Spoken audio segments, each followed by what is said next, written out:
नमस्कार दोस्तों, हमारे YouTube चैनल शब्द संवाद में आपका स्वागत है।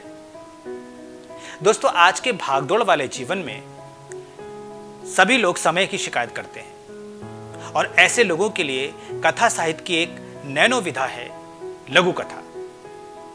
जी हां, लघु कथा ऊर्जा से भरपूर ऐसी मीठी गोली की तरह है जिसको मुंह में रखते ही मुंह का स्वाद बदल जाता है। लघु कथा जहां एक ओर जीवन के छोटे छोटे हिस्सों और अनुभवों से परिचित कराती है, वहीं हमें देर तक सोचने पर मजबूर भी कर देती है और कभी कभी गुदगुदाती भी है। जीवन के अलग अलग रंगों से रंगी लघु कथाएं लिखने वाले प्रख्यात कथा शिल्पी सुकेश साहनी जी की लघु कथा ईश्वर आज मैं आपके सामने प्रस्तुत कर रहा हूं अपने इस YouTube चैनल शब्द संवाद के माध्यम से।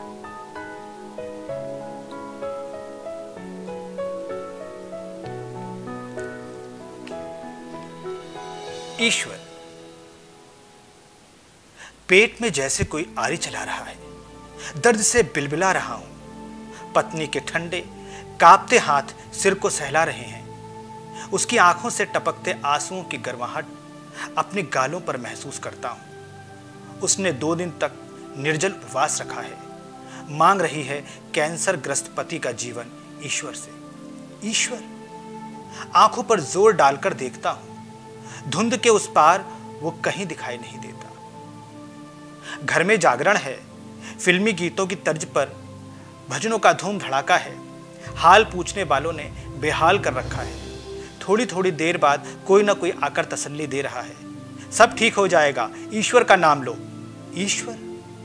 फिल्मी धुनों पर आंखों के आगे थिरकते हीरो हीरोइनों के बीच वो कहीं दिखाई नहीं देता। नीम बेहोशी के पार से घंटियों की हल्की आवाज सुनाई देती है। ऊपरी बलाओं से मुझे मुक्ति दिलाने के लिए कोई सिद्ध पुरुष आया हुआ है। नशे की झील में डूबते हुए पत्नी की प्रार्थना को जैसे पूरे शरीर से सुन रहा हूं।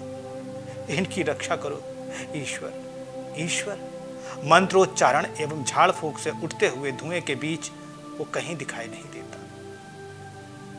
शमशान से मेरी अस्थियां चुनकर नदी में विसर्जित की जा चुकी हैं।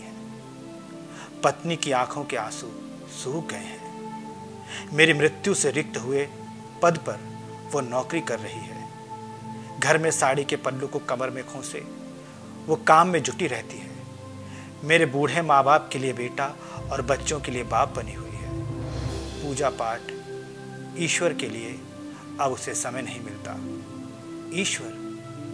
वो उसकी आंखों से झांक रहा है। ये थी सुकेश साहनी जी की लघु कथा ईश्वर। लघु कथा आपको कैसी लगी ये मुझे कमेंट बॉक्स में अवश्य बताइएगा। बहुत बहुत धन्यवाद।